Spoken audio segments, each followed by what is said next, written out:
here live the first episode, probably last episode of the show, which is unnamed.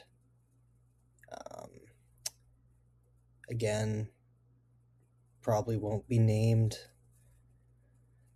I don't want to write a script. I don't know how to improvise. I don't have the brain power or patience, or really just much to offer creatively as to fill up a long time. And so the hand I've been dealt here and what I'm doing with it do not look like they're going to break in favor of this show being a thing. But maybe, you never know, crazier things have happened. And so let's get started here, episode 1 of 1, with, I think we'll try to do a tight 10 minutes and see where we go. I think on everyone's mind is what I've got kind of a live feed of up here. The big international conflict of our time, the World Baseball Classic, a clash between the U.S., Israel, Venezuela, Israel, the World Baseball Classic. I just saw the U.S. beat the Dominican Republic, so we'll be going to the finals, which I know the world is locked in on right now. For 3 years, every country has been waiting with bated breath for the World Baseball Classic, and it has not disappointed one bit. I think I saw ratings were 2-3 billion viewers for the quarterfinal match between Italy and Puerto Rico. 3 billion people.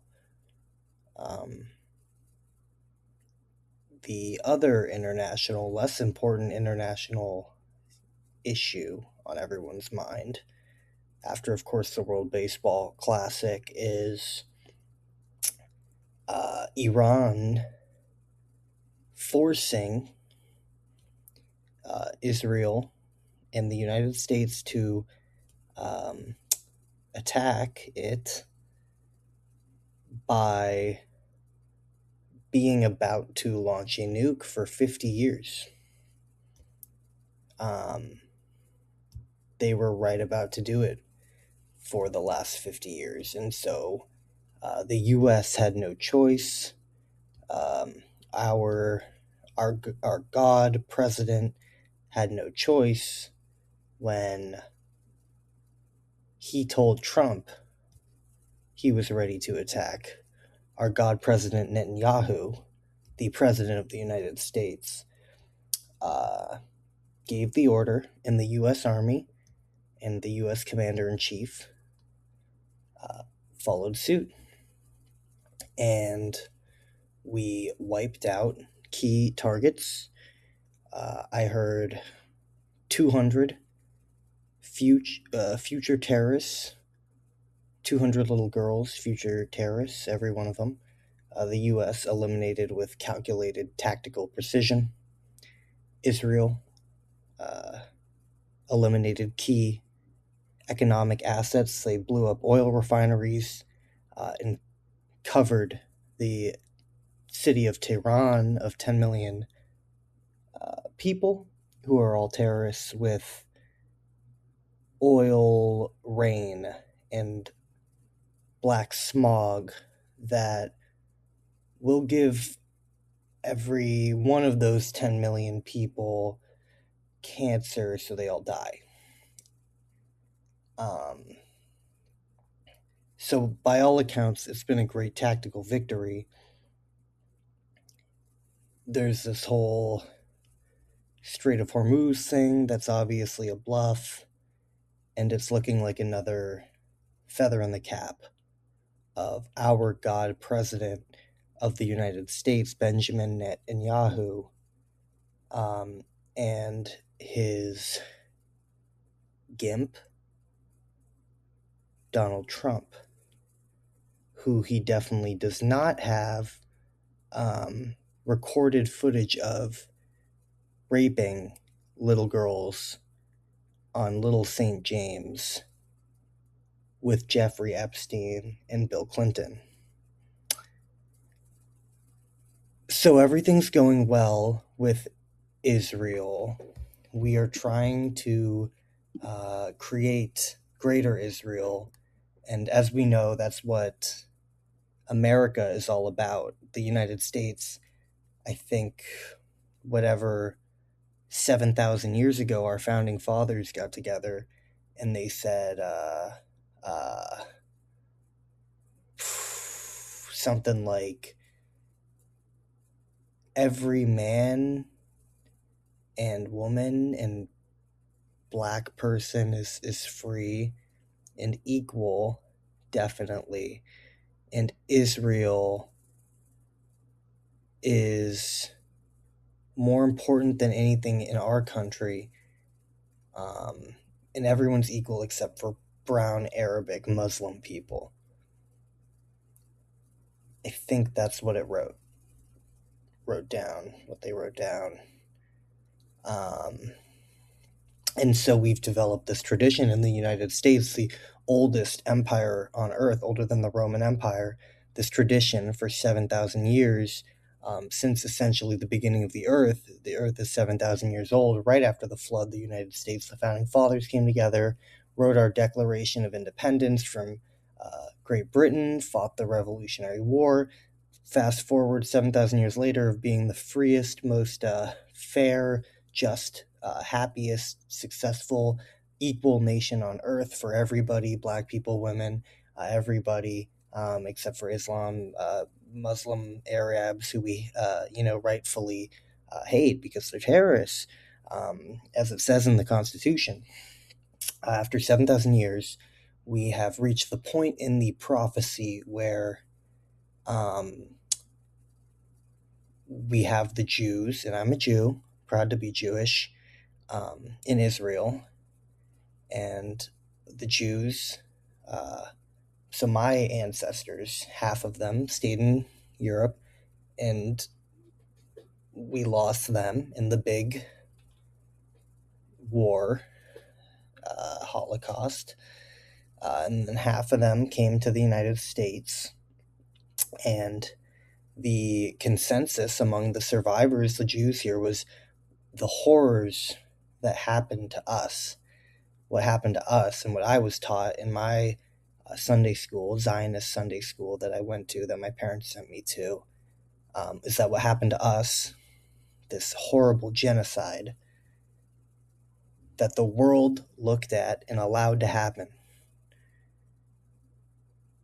has to also happen to everyone else, especially brown Muslim people, because if it didn't happen to them too, and it was just for us, it wouldn't be fair if it only happened to us, though. So yeah, that's what the U.S., the United States of America, stands for. In our 51st state, are sort of the head of the snake, not of the snake, I should say, of the eagle, is the great American state of Israel, the homeland of the Jews. As a Jew, I've never been there. It's my homeland. I care about it more than anything else in the world. I would be willing to pay $500 a gallon in gas, as long as Israeli people get to massacre a village of people in Lebanon and move into their houses and set up in their living room. or what remains of it after they steamroll it with carpet bombs.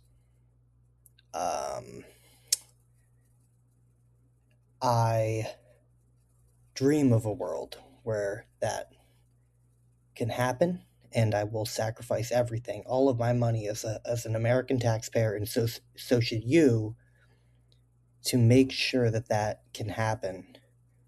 Because, hear me out, this is what it's all about, guys. We need the Jews there in greater Israel, which means we're going to get them all of it, and we'll get to that. Because the Antichrist will come when that happens.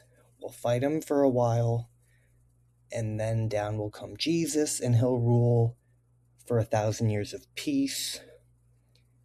And the smartest people in the world, the most handsome geniuses in the world, men like Peter Thiel and Elon Musk and Joe Rogan, these guys are aware that this is about to happen, and these guys are worth trillion, billions, 100 billions, whatever, $1 trillion, and they think this is going to happen, and you're telling me I should believe you or some fuckbag scientist who's never gone on the JRE podcast or Theo Vaughn once in his life, never been on Friedman or Huberman once in his life. I trust that guy over the trillionaire geniuses who are telling me the Antichrist will come back when the Jews are in Israel and then start a holy war, and then Jesus will rule over a nation and a land of peace for 1,000 years before the Antichrist comes back again, and then there's another holy war, and then we all serve in the forces of God or evil until the world burns in some crazy apocalypse, and then the sinners go to Gehenna, hell, and the Christians rapture, and everyone else just lives in what remains of the burning apocalyptic earth. You don't think that's going to happen just because you trust scientists? I can't see it personally. I'm going to stick with the billionaires who know a thing or two about a thing or two. I think that's who I'm going to stick with. And so we should sacrifice all of our money as loyal Americans who are loyal to Israel to make this happen. And that means if you don't get health care, you don't get SNAP benefits, EBT, the roads break down, a bridge collapses, a boat goes through, a drawbridge, things happen, maybe pipes burst in your apartment and poop comes out of the sink and, spills all over the floor, your dog eats it, your dog gets cholera, you gotta put your dog down, right? Your grandma can't go to the mental hospital. She's got to prove she's in the silent generation, the strongest generation, the greatest generation, and tough it out a little bit, demented grandma, because you can't afford someone to watch her and change your diaper while you're working your 2 jobs every day. You got to take some of those sacrifices for the cause. And rest easy, because Israel is getting to it. They have been humanely carpet bombing Lebanon. Their plan is to enter southern Lebanon, the other country that they will invade and enter rightfully because it's part of greater biblical Israel soon. And so they're carpet bombing them humanely, dropping pamphlets with the bombs that say, "Get out of here, guys. Go on, get out of here." And they had a truce that the great peacemaker Joe Biden, Trump's predecessor, probably the second greatest president ever after Trump, he made very effective peace. And so during this peace, the terms were basically Hezbollah and Lebanon cannot do anything, and Israel will continue to carpet bomb them.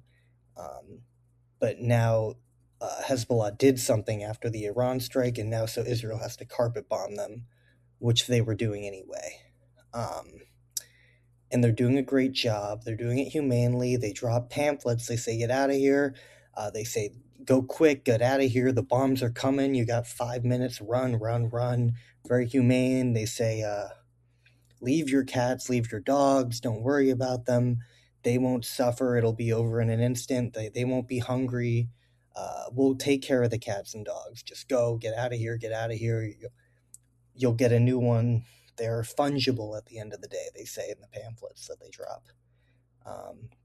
And, just like us, they learn from us. They're killing little girls, future terrorists. They're being welcomed as freedom fighters by the Lebanese liberators. 1 million displaced Lebanese, about 20%, a fifth of the country, are ecstatic to welcome Israeli soldiers into their homes, into their country, to liberate them. And that is a positive step. And I hope in future episodes, if there are any, that we will have more positive steps to share. I want to say that when this is all done, I hope that loyal American taxpayers like me and you get the opportunity to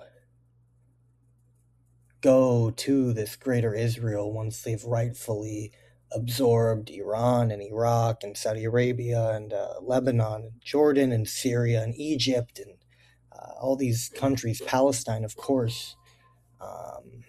Hit the Gaza Strip for a weekend of debauchery, go clubbing in Tehran, take PCP and fuck each other in Baghdad. I mean, we'll go insane down there. Capitalism and freedom are coming to the Middle East, along with a holy war and a progression of the prophecy and the return of the Antichrist. Capitalism and casinos, casinos, guys, boys trip, are coming to the Gaza Strip, or what remains.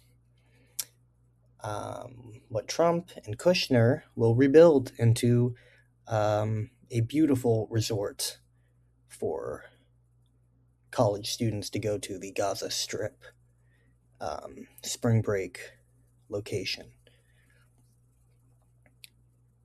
And I think there's no chance that Israel has videos of Trump doing anything bad that would kind of allow all this to happen. I don't think that's the case at all.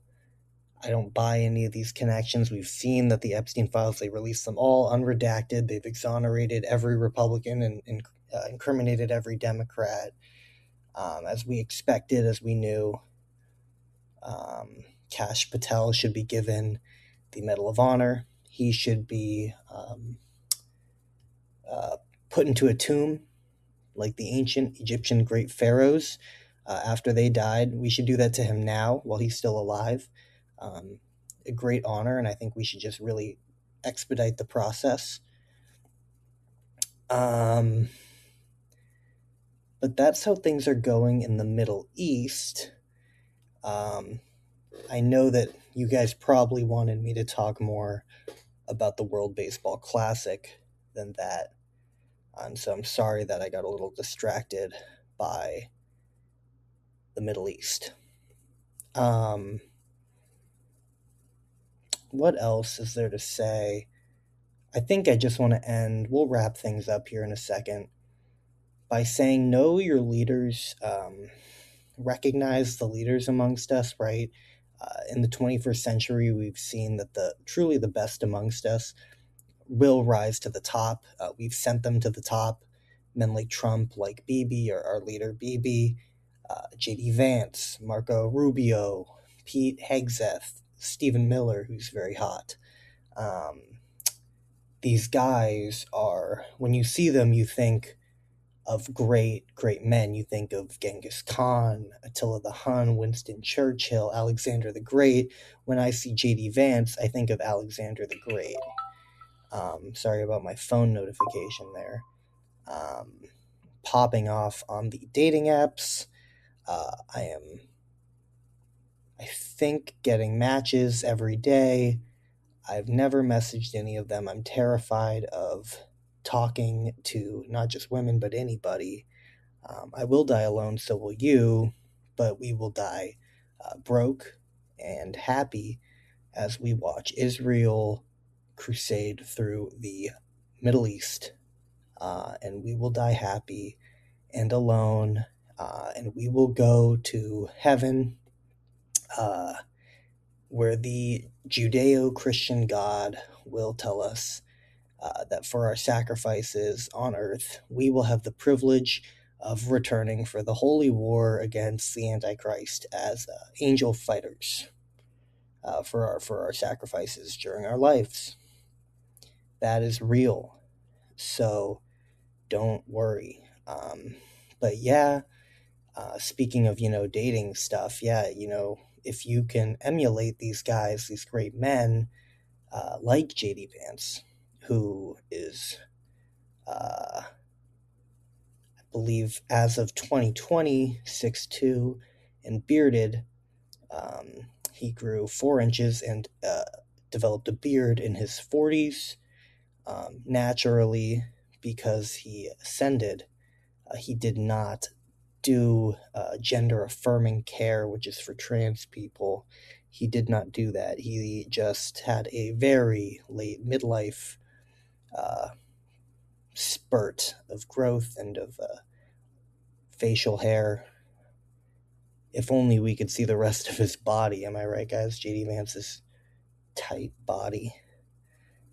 But yeah, model yourself after him. And if you need to go to Turkey to get hair put into you everywhere, your beard, your head, your body, just cover yourself in hair, which is attractive and will help you get laid. You should do that, and you should empty your savings and the savings of your family if you need to do that. And maybe one day you too will be able to lead the country.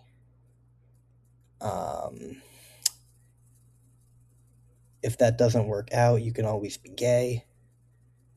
The theory I subscribe to is that the greatest, most intelligent men are all gay. Peter Thiel, gay. Elon, gay. Elon says he's not gay, but I think we all embrace him for who he is and respect that his penis is so incapable of becoming aroused and functioning with a woman that he has to artificially inseminate them through contracts that he coerces them into signing. Allegedly. But those great gay men have created the AI Council, the future AI Council, the Supreme Court of the United States and Israel, the 51 states, who will lead us. The great Claude, the sage Grok, Gemini, Chat, these things, these I'd call them people, but they're better than us at this point, that have been created, are truly the greatest blessing of our time. And I don't want to ramble tonight. It's been a great episode. One of one. I didn't manage to come up with a name during the course of this. And if I ever return, we'll see if I am able to in the future. I will continue to go unscripted and try and keep things tight, 15-20 minutes. I just feel like that's easiest. And let me know if anything should change, and I probably won't change it. Again, there probably won't be any more, but let me know anyway, because I need interaction in my life or I'll fucking kill myself. So yeah, I'll leave you with that thought. I hope you have a wonderful morning, evening, afternoon, day, and I hope to talk to you all again soon. Signing off.